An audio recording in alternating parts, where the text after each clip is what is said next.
Hey guys, Mika here, and I'm bringing you a custom tenor size Hive instrument from luthier, master luthier Jake McClay.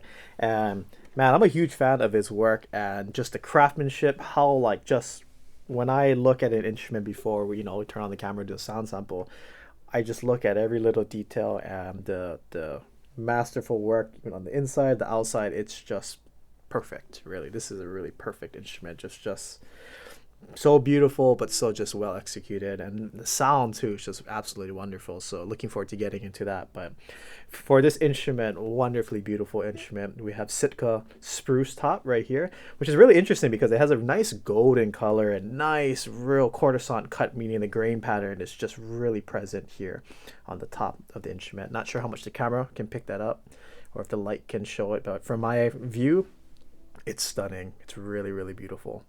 So again, I like that nice kind of baked spruce look, really nice. And then here on the sides and back, nice brown old Amazon rosewood. And I was lucky enough to play a few sets or a few different ukuleles with Amazon rosewood. It's kind of a denser rosewood. I don't think it's as dense as Brazilian, but it's more on the denser side. You get a really nice low end response with this kind of rosewood. But love the color, love the brownness of it. And then we even have Amazon rosewood as the binding here on the back and here on the front of the instrument as well as the rosette here. And you can see how all the different grain patterns here along the rosette. Really classy, and I love it. And then we have a wood purfling around the instrument right here, as well as around the rosette. And even here along the fretboard on the sides, and then even alongside the perimeter on the outside of the headstock right here. Really nice stuff. We have ebony bridge, ebony fretboard, and then you have the bridge pins that you tie a knot and then you push it through, and then you push the bridge pins in. So that's the kind of bridge that we have. And then this is important to note, this is 12 frets to the body, kind of in line with the classical guitar kind of mindset or built, where that 12th fret meeting with the body is like that magical sweet spot that's been done for 400 or 500 years with classical guitars and the old lutes hundreds of years ago. So this kind of replicates or represents more of that traditional style, building 12 frets to the body. And then we have your fret markers here on 3, 5, 7, 10, 12, double on 12, and then 15, as well as your fret markers here on the side of the fretboard. So you can go ahead and look down and see what you're doing. And then we have a nice dark rich mahogany neck with a gloss finish. We have a ebony backplate with Waverly tuners, silver and black buttons, as well as a black faceplate here on the headstock. This is the Hive signature Hive headstock. No logo, but you can, for me, I can tell immediately this is a Hive ukulele from. Of course, just the body, the shape of the body, unique shape, and as well as the shape of the neck as well. Fantastic stuff. In terms of sound, oh, and then before I forget, there's a nice little side port right there, so helps the instrument to breathe a little more. Getting to sound, man, this is a warm instrument. It really slices through in that mid-range section, and it has a nice punchy A string to it, so it really slices through. If you're a fingerstyle player, you don't need to dig into that A a lot because it just cuts through. So for example,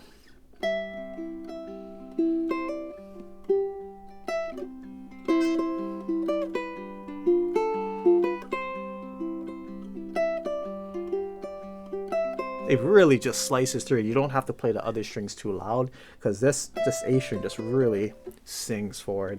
It's really punchy. I like that. Even here on the 12th fret, 15th fret, look how clean that is. And the sustain, you can hear the individual vibrato waves. 12th fret, 10th fret, even the E string. Nice. Whew.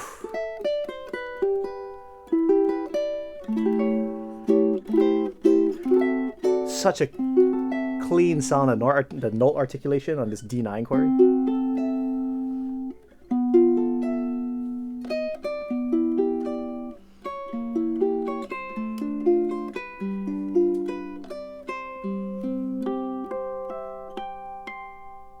It's like a bell, just a glass bell, just chimes all over.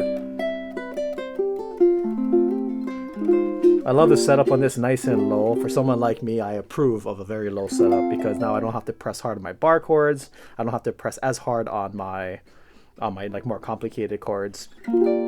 I will note that on this ukulele, it does have a slightly thicker neck than the usual standard neck that I'm used to playing. So for those of you who like that thicker neck, you have a little more to hold, or if you have bigger hands, then you can benefit from playing with the thicker neck.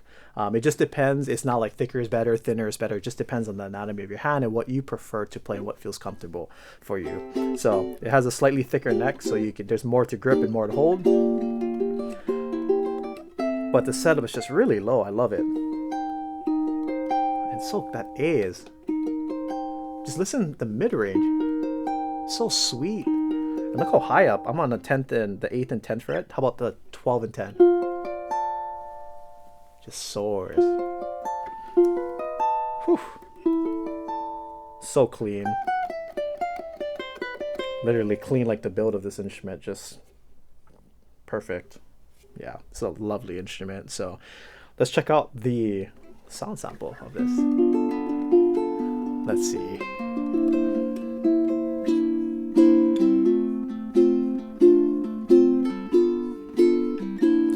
Super clean, just this jazz comping. Just listen to that.